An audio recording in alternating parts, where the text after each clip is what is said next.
El milagro secreto. Jorge Luis Borges.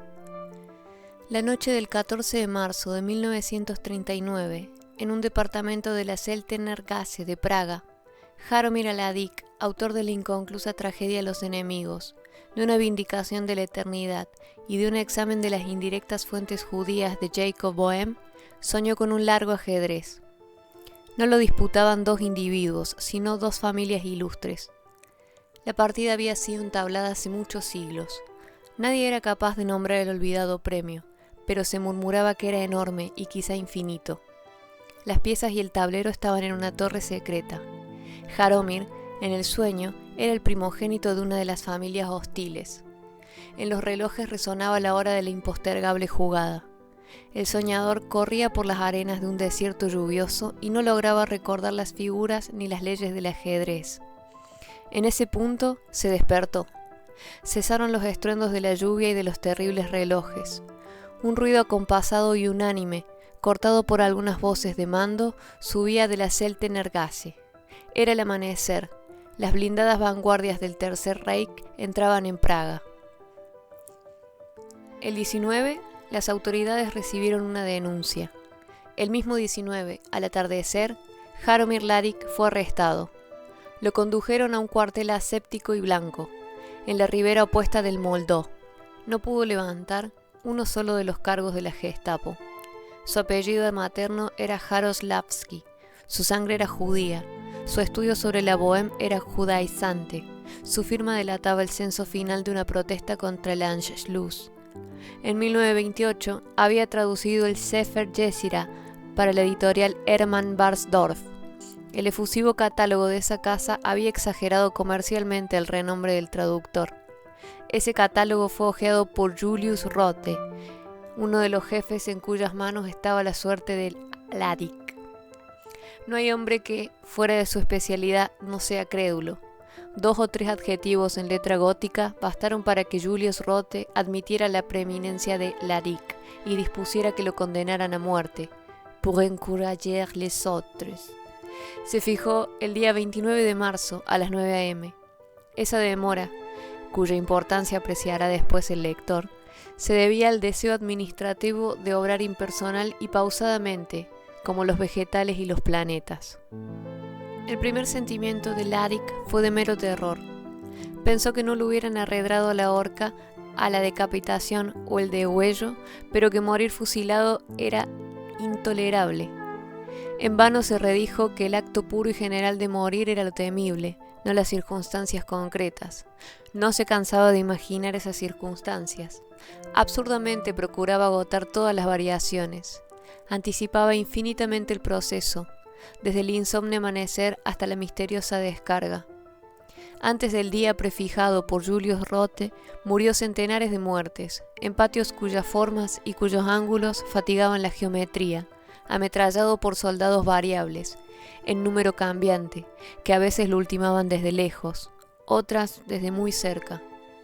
Afrontaba con verdadero temor, quizás con verdadero coraje, esas ejecuciones imaginarias. Cada simulacro duraba unos pocos segundos. Cerrado el círculo, Jaromír interminablemente volvía a las trémulas vísperas de su muerte. Luego reflexionó que la realidad no suele coincidir con las previsiones. Con lógica perversa infirió que prever un detalle circunstancial es impedir que éste suceda. Fiel a esa débil magia, inventaba, para que no sucedieran, rasgos atroces. Naturalmente, acabó por temer que esos rasgos fueran proféticos. Miserable en la noche, procuraba afirmarse de algún modo en la sustancia fugitiva del tiempo. Sabía que éste se precipitaba hacia el alba del día 29. Razonaba en voz alta.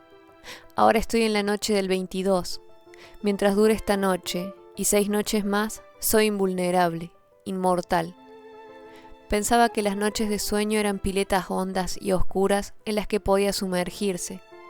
A veces anhelaba con impaciencia la definitiva descarga, que lo redimiría, mal o bien, de su vana tarea de imaginar. El 28, cuando el último ocaso reverberaba en los altos barrotes, lo desvió de esas consideraciones abyectas la imagen de su drama Los enemigos. Hladić había rebasado los 40 años. Fuera de algunas amistades y de muchas costumbres, el problemático ejercicio de la literatura constituía su vida. Como todo escritor, medía las virtudes de los otros por lo ejecutado por ellos y pedía que los otros lo midieran por lo que vislumbraba o planeaba. Todos los libros que había dado la estampa le infundían un complejo arrepentimiento. En sus exámenes de la obra de Bohème, de Abnesra y de Flot había intervenido esencialmente la mera aplicación.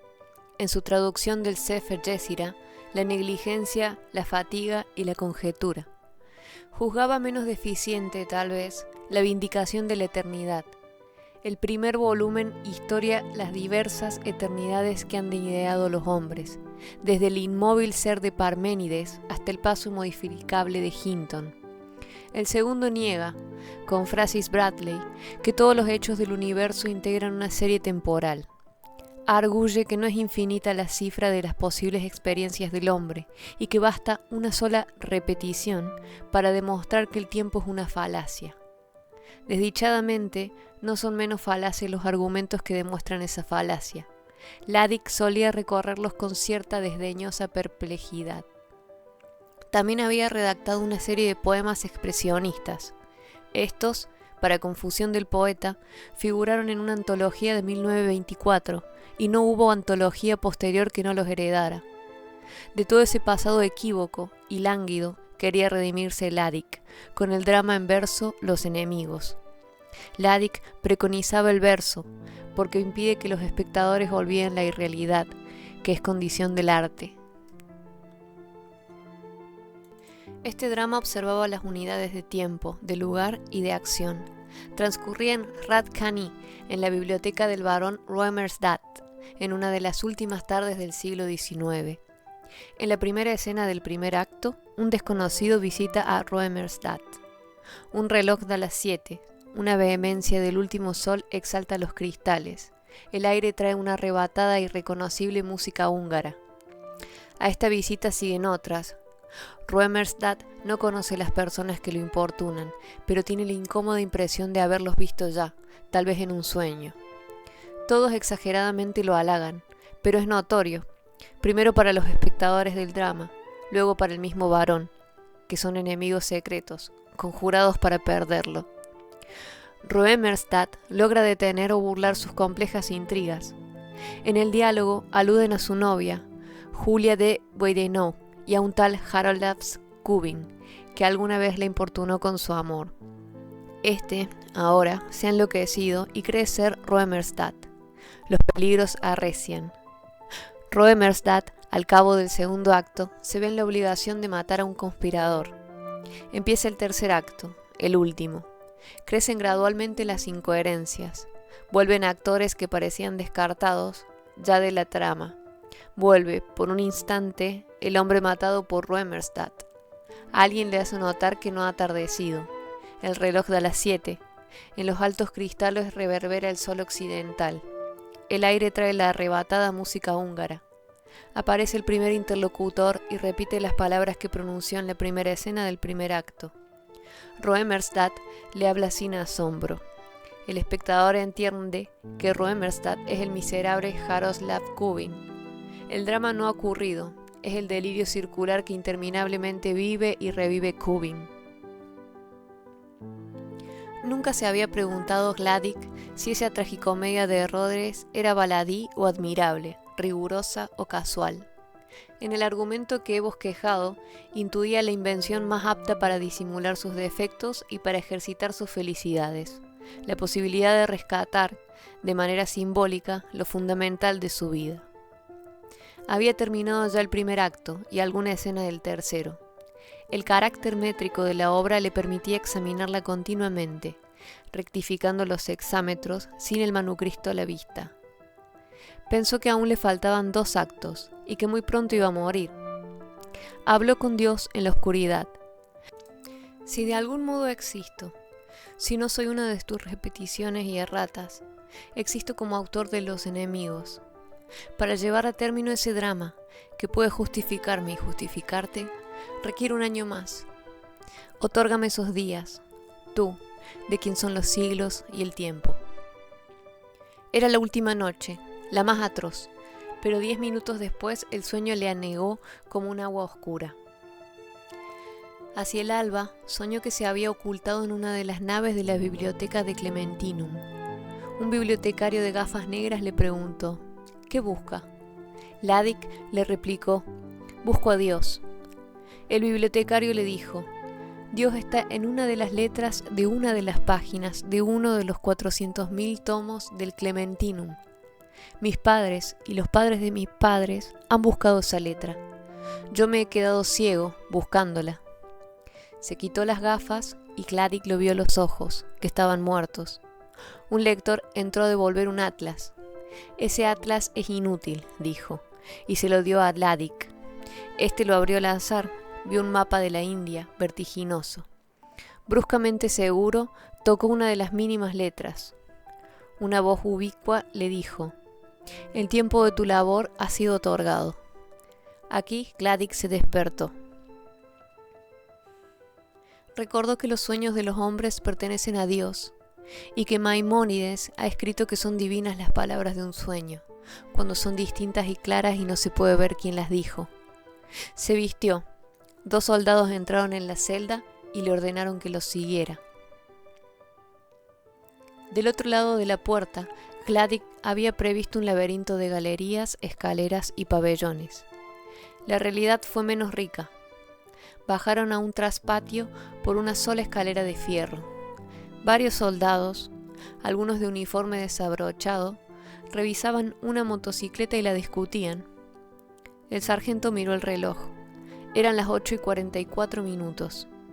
Había que esperar que dieran las 9. Claric, más insignificante que desdichado, se sentó en un montón de leña. Advirtió que los ojos de los soldados rehuían los suyos. Para aliviar la espera, el sargento le entregó un cigarrillo. Claric no fumaba. Lo aceptó por cortesía o por humildad. Al encenderlo, vio que le temblaban las manos. El día se nubló. Los soldados hablaban en voz baja como si él ya estuviera muerto. Vanamente procuró recordar a la mujer cuyo símbolo era judía de Weidenau. El piquete se formó, se cuadró. Claric, de pie contra la pared del cuartel, esperó la descarga. Alguien temió que la pared quedara maculada de sangre. Entonces le ordenaron al reo que avanzara unos pasos. Claric, absurdamente, recordó las vacilaciones preliminares de los fotógrafos. Una pesada gota de lluvia rozó una de las sienes de Claric y rodó lentamente por su mejilla. El sargento vociferó la orden final. El universo físico se detuvo. Las armas convergían sobre Claric, pero los hombres que iban a matarlo estaban inmóviles. El brazo del sargento eternizaba un ademán inconcluso. En una baldosa del patio, una abeja proyectaba una sombra fija. El viento había cesado, como en un cuadro. Claric ensayó un grito, una sílaba, la torsión de una mano. Comprendió que estaba paralizado. No le llegaba ni el más tenue rumor del impedido mundo. Pensó: estoy en el infierno, estoy muerto. Pensó: estoy loco. Pensó: el tiempo se ha detenido. Luego reflexionó que en tal caso también se hubiera detenido su pensamiento. Quiso ponerlo a prueba. Repitió, sin mover los labios, la misteriosa cuarta égloga de Virgilio. Imaginó que ya los remotos soldados compartían su angustia. Anheló comunicarse con ellos. Le asombró no sentir ninguna fatiga, ni siquiera el vértigo de su larga inmovilidad. Durmió, al cabo de un plazo indeterminado. Al despertar, el mundo seguía inmóvil y sordo. En su mejilla perduraba la gota de agua. En el patio, la sombra de la abeja. El humo del cigarrillo que había tirado no acababa nunca de dispersarse. Otro día pasó antes que Claric entendiera. 1 año entero había solicitado de Dios para terminar su labor. 1 año le otorgaba su omnipotencia. Dios operaba para él un milagro secreto. Lo mataría el plomo alemán en la hora determinada, pero en su mente 1 año transcurría entre la orden y la ejecución de la orden. De la perplejidad pasó al estupor, del estupor a la resignación, de la resignación a la súbita gratitud. No disponía de otro documento que la memoria. El aprendizaje de cada exámetro que agregaba le impuso un afortunado rigor, que no sospechaban quienes aventuran y olvidan párrafos internos y vagos. No trabajó para la posteridad, ni aun para Dios, de cuyas preferencias literarias poco sabía. Minucioso, inmóvil, secreto, urdió en el tiempo su alto laberinto invisible. Rehizo el tercer acto 2 veces. Borró algún símbolo demasiado evidente, las repetidas campanadas, la música. Ninguna circunstancia lo importunaba. Omitió, abrevió, amplificó. En algún caso, optó por la versión primitiva. Llegó a querer el patio, el cuartel. Uno de los rostros que lo enfrentaban modificó su concepción del carácter de Römersdatt. Descubrió que las arduas cacofonías que alarmaron tanto a Flaubert son meras supersticiones visuales, debilidades y molestias de la palabra escrita, no de la palabra sonora. Dio término a su drama. No le faltaba ya resolver sino un solo epíteto. Lo encontró. La gota de agua resbaló en su mejilla. Inició un grito enloquecido. Movió la cara. La cuádruple descarga lo derribó. Jaromir Ladik murió el 29 de marzo a las 9:02 de la mañana.